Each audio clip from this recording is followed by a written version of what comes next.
26절로 37절 유다에 관한 심판이라는 제목으로 오늘 말씀 나누겠습니다. 오늘 길진 않지만 이제 설교하면서 도중에 말씀 같이 읽도록 하겠습니다. 먼저 26절 같이 읽겠습니다. 26절 도둑이 붙들리면 수치를 방황같이 이스라엘 집 곧 그들의 왕들과 지도자들과 제사장들과 선지자들이 수치를 당하였느니라.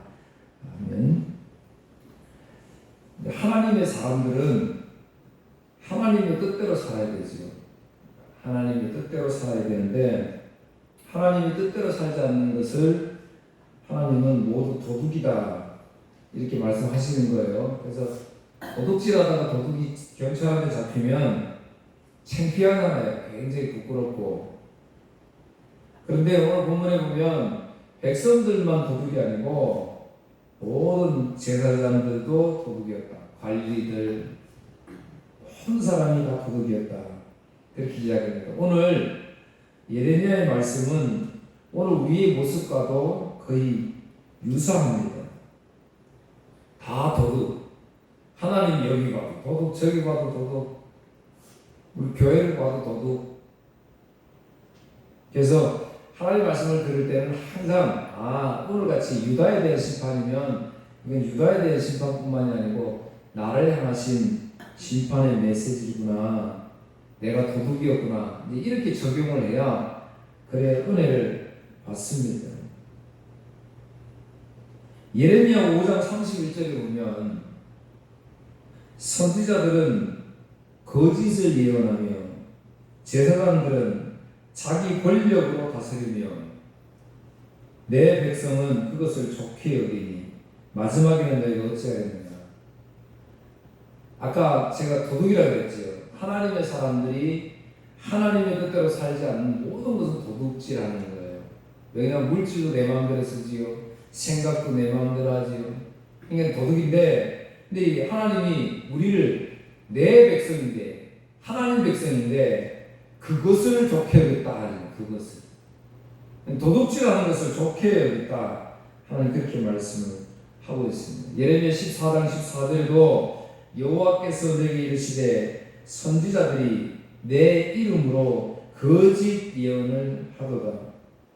나는 그들을 보내지 아니하였고 그들에게 명령하거나 이르지 아니하였거늘 그들이 거짓 계시와 점술과 헛된 것과 자기 마음의 거짓으로 너희에게 예언하도다. 오늘도 거짓 예언자들이 많잖아요. 하나님의 계시 받았다고 이렇게 거짓말 많이 합니다. 하나님 계시 준 적 없다고 지금 말씀하십니다. 에스겔 13장 6절에서도요. 여호와께서 말씀하셨다고 하는 자들이 자기가 말하면서 하나님 말씀하셨다고 이야기하는 거예요. 그러니까 성도들이 믿지요. 하나님이 말씀했다고. 근데 허탄한 것과 거짓된 전궤를 보며 사람들이 그 말이 확실히 이루어지기를 바라게 하거니와 그들은 여호와가 보낸 자가 아니니라 그랬습니다. 하나님 보낸 자는 하나님의 말씀만 전하는 거예요. 그게 하나님 보낸 자예요. 이사야 28장 7절 8절에도 말씀하시기를 재판할 때도 제 마음대로 하고 하나님의 뜻대로 하지 않고 비틀거리고 그걸 뭐라 하냐면 모든 상에는 토한 것 더러운 것이 가득하고 깨끗한 것이 없다. 재판도 자기 마음대로 하나님 말씀했잖아요. 그러니까 하나님이 수치를 당할 수밖에 없는 이스라엘 백성들이다 지금 말씀을 하십니다. 그 예레미야 선지자를 통해서 백성들에게 도둑이 도둑질하다 잡히면 얼마나 창피하냐. 니들의 모습이 바로 그 모습이다. 이렇게 이야기하는데 뭐라 그런다고요? 그걸 좋게 여기더라. 좋게 여기더라. 오늘 많은 사람들이 하루 다르게 변화되는 이 세상의 문화, 문명의 발달을 보면서 너무 좋잖아요. 너무 살기 편하고 너무 좋은 거예요. 이 세상이. 그러니까 하나님이 주시는 평안인지 세상이 주는 평안인지 분별도 못해요. 이제 뭐가 죄인지도 모르잖아요. 지금 이 세상은. 여러분, 우리는 교회 다니니까 하나님 말씀으로 보니까 이 세상에 이루어지는 일들이 온갖 죄뿐이라는 걸 우리가 알잖아요. 근데 세상 사람들은 성경으로 안 보기 때문에 죄를 잘 몰라요. 그리고 오늘 여기 나오는 유다 백성들이 우리는 죄 안 지었습니다 라고 말하는 것과 똑같다니까요. 지금 많은 사람들, 주위에서 교회 나오는 사람들은 다 죄인이 아니라서 그러는 거예요.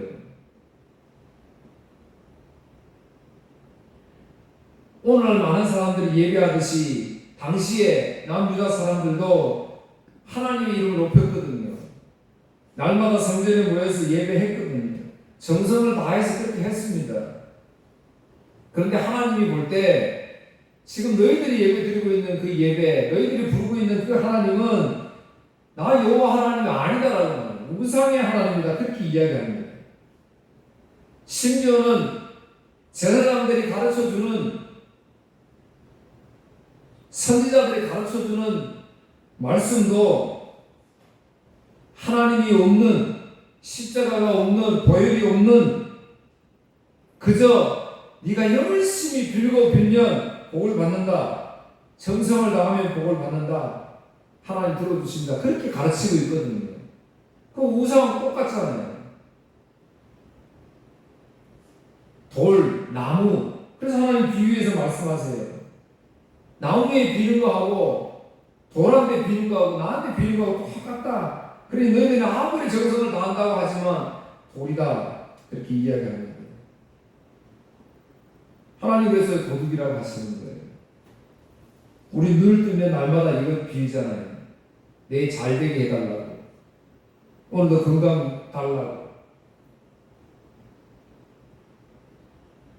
근데 하나님 말씀하세요. 너희들이 그렇게 빌고 비는 나무와 돌, 그런데 너희들이 직접적으로 환난을 당하니까 도와달라고 하니까 봐라, 어디 움직이나 한번 봐라. 하나도 안 움직이잖아요. 28절 말씀이에요. 27절일까요? 그들이 나무를 향하여 너는 나의 아버지라 하며 돌을 향하여 너는 나를 낳았다 하고 그들의 등을 내게로 돌리고 그들의 얼굴은 내게로 향하지 아니하다가 그들이 환난을 당할 때에는 이르기를 일어나 우리를 구원하소서. 그래서 나무를 향해서 아버지라고 부른다잖아요. 돌을 향해서 어머니라고 부른다잖아요. 우리 예전에 우리 어머니 세대 때 그랬잖아요. 항아리 위에다 물 떠놓고 막 빌고 막 그랬잖아요. 똑같습니다. 근데 28절에 그 이야기 하는 거예요. 그래 너희들이 환난 당할 때에 한번 구원해달라고 하면 부르짖어 봐라. 봐라, 소용이 없지 않느냐. 왜요? 돌이니까요. 나무니까요. 그래 하나님 도둑질이다, 그렇게 말씀을 하시는 겁니다. 그래서 한 29절에 말씀하세요. 너희가 나에게 대항함은 어찌 되느냐. 너희가 다 잘못되었다. 대항한다는 말은 거역한다 이런 말입니다. 한다 이런 말이에요. 하나님한테 대항한다 그래서 하나님이 이제 징계를 하신다. 징계를 하셔요. 이미 북이스라엘은 망했어요. 아수르를 통해서 망했어요. 그러면 깨달아야 될 거 아니에요. 아, 우리 북이스라엘은 하나님 앞에 도둑이었기 때문에 죄들의 수치를 당하는구나, 징계를 받았구나. 우리는 그러면 속히 되돌려서 하나님께로 나아가야 되는구나, 이렇게 생각해야 되는데 오히려 그들은 그렇게 외치는 선지자들을 잡아 죽여버렸다 이 말입니다. 30절 말씀이에요. 내가 너희 자녀들을 때린 것이 무익하면, 때렸다는 것이 징계했다 이 말이에요. 북이스라엘 아수르를 들어서 나라를 멸망시켜버렸잖아요. 징계했다. 그런데도 그 무익하다. 왜 그러냐면 그 징계를 받아들이지 아니합니다. 징계가 오면 아, 내가 이랬구나 깨달아야 돼. 근데 그게 복이에요. 그런데 오히려 그걸 깨닫지 못하고 너희 칼이 상하고 사자같이, 사자가 얼마나 무서워요. 한번 되면 막 꼼짝 못하잖아요. 그런 사자와 같이 오히려 바른 말하는 선지자들을 다 죽여버렸다. 그렇게 말씀을 하고 있습니다. 이사야 9장 13절에도 하나님께서 치시는 이에요. 책망하시고 오늘 징계하시는 하나님. 그러니까 치시는 이에게로 돌아오지 아니하고 그렇게 말씀했어요. 그러니까 하나님이 때릴수록 징계할수록 그만큼 뭐 한다는 거예요? 우리를 사랑한다는 말이거든요. 그러면 치시는 대로 돌아가야 되는데 안 돌아갔다. 그렇게 말씀을 합니다. 오히려 느헤미야 선지자도 9장 26절에 그들은 순종하지 아니하고 주를 거역하며 주의 율법을 등지고 주께 돌아오기를 권면하는 선지자들을 죽여 주를 심히 모독하였느니라. 구약 성경에 나오는 선지자들 외치는 말씀 다 한결같아요. 다 한결같이 하나님의 바른 말씀을 할 때에 다 죽여버렸다. 다 핍박을 받았다. 그렇게 말씀을 하고 있습니다. 오늘날하고 반대잖아요. 반대. 오늘날 사실은 목회자들이 이렇게 아픈 설교를 해야 되는데 그래서 성도들이 듣고 마음이 막 불편해지고 이래야 되는데 마음이 안 불편한 거예요. 설교하면 그 말씀 들으면 나에게 너무 좋은 말씀을 해주십니까? 오늘 본문을 통해서 우리가 생각해 봐야 됩니다. 이 이스라엘 백성, 남유다 백성들은 왜 하나님이 징계하시면서까지 회개를 촉구하는데도 받아들이지 않았느냐? 오늘날 수많은 사람들이 왜 하나님이 회개를 촉구하는데 받아들이지 않았느냐? 지금 상황은 북이스라엘 뭐 했다 그랬지요? 멸망당했다 그랬지요. 북이스라엘 멸망당한 상태입니다. 그런데 이걸 회개하지 않아요. 왜냐하면 한 가지 이유는 거짓 선지자들 때문에 그렇습니다. 거짓 목회자들이 많으면 안 됩니다. 하나님 말씀 그대로 전해야 되는 거예요. 한 사람 더 부흥시키려고 포장해서 하나님의 말씀을 전하면 안 됩니다. 우리의 감정을 자극하면 안 됩니다. 하나님께서 말씀하십니다. 예레미야 8장 6절 내가 귀를 기울여 들은즉 하나님이 귀를 싹 기울여가지고 들은즉 뭐라 그러냐면 그들이 정직을 말하지 아니하며 그들이 악을 뉘우쳐서 내게 향한 것이 무엇이고 말하는 자가 없고 전쟁터로 향하여 달리는 말같이 각각 그 길로 행하더라. 정직을 말하는 자가 없다. 악을 뉘우쳐서 돌이키라고 말하는 자가 없다는 거예요. 그러니까 거기 선자들이 많으니까 이스라엘 백성들이 타락할 수밖에 없지요. 오늘날도 마찬가지입니다. 두 번째로 생각할 것은 남유다 백성들은 이제 이게 결정적인데요. 자신들은 죄가 없다고 생각을 합니다. 북이스라엘이 지금 멸망당했는데도 아수르에게 남유다 백성들은 그걸 보면서 우리는 지금도 예배 드리고 있고 하나님 이름 부르고 있고 잘하고 있으니까 근데 반대로 북이스라엘은 하나님을 떠났으니까 그래서 하나님에게 벌을 받았지 멸망당했지 우리하고는 다르지 우리는 지금 하나님을 섬기고 있잖아 그렇게 생각을 했다는 거예요. 그래서 35절에 이야기하잖아요. 그러나 너는 말하기를 하나님 계속 징계한다고 했지요. 그런데도 불구하고 너는 말하기를 나는 무죄하니 그의 진노가 참으로 내게서 떠났다 하거니와 징계가 떠났다 한다잖아요. 네 말이 나는 죄를 범하지 않았다 했습니다. 죄 안 졌다. 그래서 하나님 내가 너를 심판하겠다 그렇게 말씀을 했습니다. 그러니까 생각해 보세요. 북이스라엘은 멸망했지만 남유다 자기들은 예배를 잘 드리고 있으니까 죄가 없는데 예레미야 선지자가 뭐라고 했어요? 선지자들은 다 너희들은 지금 죄를 지었다 심판받는다 죽을 수밖에 없다 그렇게 이야기하니까 어떻게 해요? 그 말 믿을 수가 없잖아요. 하나님이 약속했는데 우리에게 복 준다고 그랬는데 근데 내가 멸망당한다니까 믿을 수가 없지요. 그러니까 그 선자들이 믿잖아요. 그 선자를 죽일 수밖에 없었던 것입니다. 못 오겠다 그랬어요. 예레미야 26장에 보면 유다 제18대 왕 여호야김이 나오는데요. 요시야 왕의 둘째 아들. 그때 당시에 우리야라는 선지자가 한 명이 있었습니다. 예레미야처럼 하나님의 말씀 그대로 바른말을 전하는 거예요. 너희들 징계받는다, 심판받는다, 너희들 멸망당한다, 하나님 말씀 그대로 전해냈어요. 그랬더니 여호야김이 군사들을 보내가지고 우리야를 죽이려고 합니다. 근데 저 밑에 애굽 나라로 도망을 가요. 거짓말하고 나에게 사탄 발린 말을 하는 사람은 그저 지켜 세워두고 잘한다 이렇게 이야기하는데 진짜 나의 생명을 위해서 영혼을 위해서 해주는 그 선지자를 죽이려고요. 애국까지 병사를 보내가지고 다른 나라까지 가도 잡아옵니다.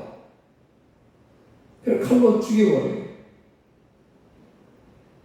묘지도 저 평민들이 쓰는 묘지 땅에다가 던져버려요. 우리가 찾아보면 사도행 10장에 스데반도 있잖아요. 돌에 맞아 죽잖아요.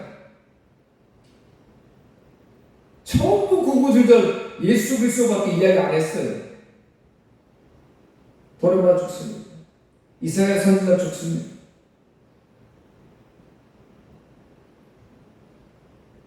오히려 회개를 외치는 하나님 말씀대로 살아야 된다고 외치는 선지자들을 죽인 이스라엘 백성들은 미처 생각을 못하고 있습니다. 왜 하나님이 너희들을 구원했는지. 사랑하는 성도 여러분, 하나님은 오늘 저와 여러분을 왜 구원하셨는지. 지구상에 수많은 사람들이 있는데 나보다 건강하고 나보다 멋지고 나보다 돈 많고 그런 많은 사람이 있음에도 불구하고 왜 그 사람을 부르지 않고 왜 나 같은 사람 하나님 부르셨을까? 이 남유다 백성들은 그걸 모르는 거예요. 오늘 사랑하는 성도 여러분들이 그거 모르면 그 은혜가 임해야 돼. 그거 알아야 되는 거예요. 여러분 사실은 지금 남유다 백성들은 애국에서 뭐 했어야 돼요? 다 죽었어야 되잖아요. 애국에서 다 멸망당할 거를 하나님이 구원해 내셨잖아요. 오늘 저와 여러분 어떻게 하다 보니까 이렇게 온 게 아니거든요. 하나님이 죽음 사망에서 우리를 구원하셨다니까요. 그게 믿어주시기를 축복합니다. 애국 사람들은 다 죽었는데 하나님이 구원했어요. 그럼 이스라엘 백성들에게 남는 건 뭐예요? 오직 감사예요. 그런데 오늘 이스라엘 백성들은 그 구원에 대한 감사가 없어졌어요. 오늘 저와 여러분 교회 오래 다니다 보면 이렇게 될 수가 있어요.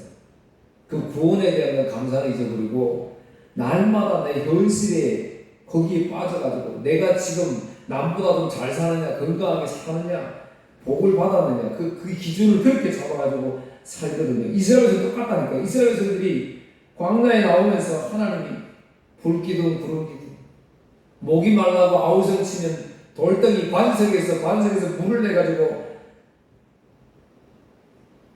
생수를 마시게 했잖아요. 추위와 더위를 배고픔 만나 매출하기. 그러니까 이스라엘 선생님이 생각하는군요. 구원이 핵심인데 그 광야에서 그것만 생각하는 거예요.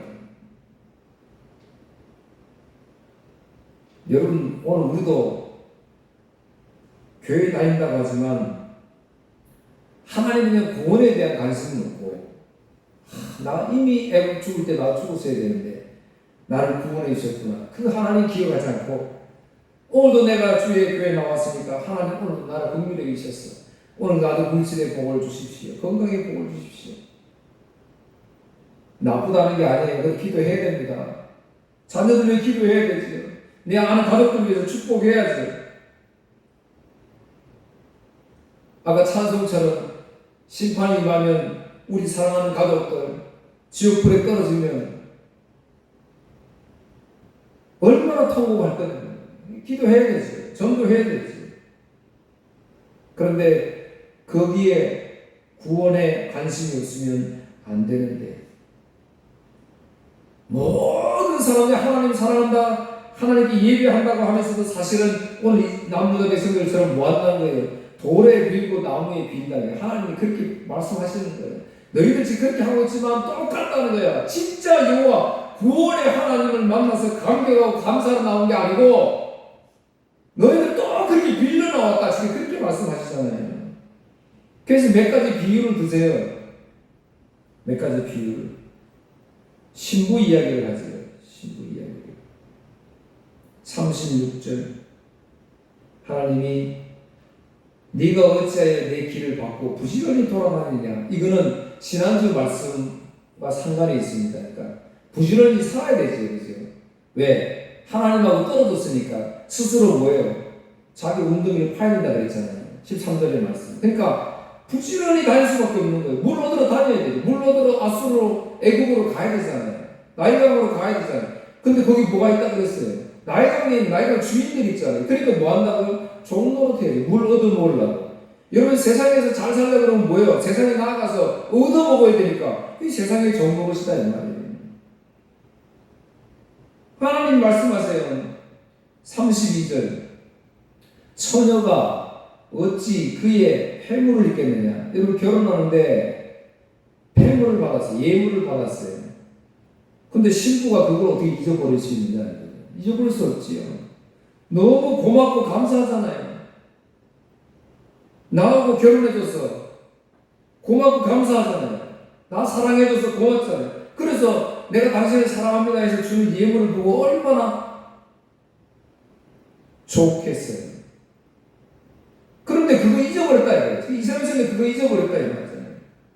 그러면서 33절 이야기해요. 내가 어찌 사랑을 얻으려고 내 행위를 아름답게 꾸미느냐. 그러므로 내 행위를 악한 여자들에게 가르쳤습니다. 이거 쉽게 말하면요. 이제 남편을 버리고 다른데 눈을 돌리는 걸 말하잖아요. 즉 이스라엘 백성들이 하나님을 버리고 다른데 눈을 돌리고 다른데 눈을 비우고 막 그렇게 하잖아요. 근데 그거를 이제 비유를 해가지고 처녀가 그걸 드리고 그걸 입고 멋있는 사람 다른 사람 그 이스라엘 백성들이 얼마나 실력이 좋은지 그게 이방신들을 하나님보다 더 소중히 여기고 그 하는데 이거를 지금 이야기를 하는데 내 행위를 악한 여자들에게까지 전하다. 이 말 악한 여자라는 것은 이거는 이제 적대부 남자들 잘 호리는 적대부를 말하는 거거든요. 그러니까 무슨 말이냐면 네가 남자들을 호리는 실력이 얼마나 좋은지 오히려 그 분야에 월등한 그 창녀들 있잖아요. 그 사람들은 노련하잖아요. 남자들 꼬시야 살 수 있으니까 수입을 얻으니까 그 사람들도 너한테 배울 정도까지 그 이야기를 하는 거예요. 하나님이 이스라엘에 선언했어요. 얼마나 끔찍한 이야기예요. 그럼에도 불구하고 죄를 나는 안 지었다라고 이스라엘에서 이야기하니까 요한복음 16장 9절에 보면 죄에 대하여라 하면 나를 믿지 않으며 이런 죄가 도덕적 윤리적인 죄 말하는 게 아니고 예수님을 믿지 않는 게 죄라고 했다니까요. 예수 안 믿는 사람들은 다 죄를 지었어요. 다 죄를 지었어요. 그러니까 그들에게는 예수님밖에 해결할 게 없다니까요. 그래서 우리 교회 오는 거예요. 예수님 만나러 오는 거예요. 다시 한번 정리합니다. 이스라엘 백성들은 심판받아서 죽었어야 됩니다. 그런데도 구원을 받았어요. 왜요? 애굽에서 어린 양 대신 예수 그리스도의 보혈의 피로 구원받았잖아요. 그럼에도 불구하고 이스라엘 백성들이 지금 그 어린 양 버리고 못 찾아갔어요. 스스로 살 수 있다고 생각해서 스스로 웅덩이를 판다 그랬잖아요. 근데 하나님 말씀하잖아요. 북이스라엘은 스스로 자신들이 살아보려고 아수르를 기대해가지고 웅덩이를 팠는데 그 아수르에게 멸망을 당했잖아요. 하나님 분명히 지금 말씀을 가르쳐주고 있잖아요. 근데 못 깨달아요. 그러니까 이제 하나님이 심판의 메시지. 남유다 너희들은 이제 애국을 웅덩이로 너희를 생각하고 파고 있구나. 수치를 당할 것이다. 그렇게 말씀은 하십니다. 36절에 어찌하여 내 길을 밖으로 부지런히 돌아다니느냐. 아수를 의지하고 애국 의지하고 이렇게 하니까 왜 이렇게 부지런히 돌아다니느냐. 네가 아수르로 말미암아 수치를 당한 같이 또한 애국으로 말미암아 수치를 당할 것입니다. 북이스라엘은 아수르를 통해서 수치를 당했고 이제 너희들은 애국을 통해서 수치를 당할 것입니다. 사랑하는 성도 여러분, 분명히 명심하십시오. 하나님은 우리가 의지하는 모든 것은 다 버리십니다. 다 깨버리십니다. 의지하는 것 다 왜? 그거 깨부숴야 나에게 보이는 것은 어린 양 대신 예수님밖에 안 보이거든요. 나에게 물질이 보이고 나에게 건강이 보이고 나에게 다른 세상의 어떤 문화, 문명, 발달된 어떤 고도로 된 그런 모든 것들이 보이면 그럼 그만큼 마음을 뺏기잖아요. 하나님 안 되겠다 싶으시면 그거 꺾으세요. 왜요? 우리 심판하는 게 아니고 예수님만 남게 하게 하시고 예수님만 의지하게 하시려고. 이게 우리 사랑하는 성도들에게 주어진 축복입니다. 이 세상에서 남보다 조금 다르게 내가 얻는 것 물론 감사한 일이지요. 그런데 그게 축복이 아닙니다. 우리에게 주어지는 것은 내가 의지하는 것 철저하게 하나님께 붙들으시고 예수님만 의지하게 만드시는 것, 그게 축복이고 그게 구원이라고 창세기부터 변함없이 그걸 우리에게 강조하고 있다는 사실입니다. 요한복음 12장 31절 내가 땅에서 들리면 모든 사람을 내게로 이끌게 된다. 예수님이 십자가에 죽으실 때 분명히 그 십자가로 성도들을 인도한다 그랬어요. 세상의 문화 문명으로 채워준다고 말한 적이 단 한 번도 없습니다. 결론의 말씀은 히브리서 12장 26절 27절의 말씀 마치겠습니다. 그때에는 그 소리가 땅을 진동하였거니와 이제는 약속하여 이르시되 내가 또 한 번 땅만 아니라 하늘도 진동하리라 하셨느니라. 이 또 한 번이라 하시는 진동하지 아니하는 것을 영존하게 하기 위하여 진동할 것들 곧 만드신 것들이 변동될 것을 나타내십니다. 하나님이 이 세상을 흔들어 버리신다니. 이 세상을 막 흔들어 버리신대요. 왜 그렇게 하시느냐? 이 세상이 흔들릴 때 여러분 어려움과 환란이 닥치면 우리는 하나님을 부르짖어야 됩니다. 그럼에도 불구하고 이 세상을 하나님을 한번 흔들어 버리니까 많은 사람이 뭐라고 하냐면 하나님 나를 살려주세요. 나를 구원해주세요. 근데 히브리서의 말씀은 그게 아니고 내가 땅을 흔들 것인데 나를 구원해 나를 보호해주세요. 이 말이 아니고 이 세상의 모든 것들은 흔들리고 요동을 쳐도 흔들리지 않는 변함없으신 예수 그리스도만 찾으라 이렇게 말씀하시는 거예요. 그래서 뒤에 28절 그러므로 우리가 흔들리지 않는 나라를 받았은즉 은혜를 받자 그랬잖아요. 사랑하는 성도 여러분, 우리는 이 세상이 흔들려도 영원히 흔들리 요동치지 않는 예수 그리스도가 우리에게 주었어요. 그러니 감사하지. 얼마나 감사해요. 그래서 경건과 두려움으로 그 하나님 사랑하면서 섬겨가는 거예요. 그래서 오늘 우리가 모여서 찬송하고 영광 돌리는 거예요. 그 하나님이기 때문에. 그걸 보여주잖아요. 히브리서에서. 사랑하는 성도 여러분, 오늘도 하나님의 위대하심과 그 위대하신 하나님을 볼 때 나의 비천함이 보이잖아요. 나 같은 사람 구원하심. 이제 머지않아 심판이 종말이 올 것인데 어떻게 하면 좋겠냐? 내가 어떻게 살아야 되겠냐? 그거 인식하면서 남은 시간 살아라. 그게 경건과 두려움으로 살자. 그 말이에요. 또 한 주간 동안 이 경건과 두려움으로 사셔서 주님께 영광 돌리는 한 주가 되기를 축복합니다. 기도하겠습니다. 하나님 아버지 감사합니다. 오늘도 저희들을 사랑해 주시고 불러주셔서 말씀으로 은혜를 나누었습니다.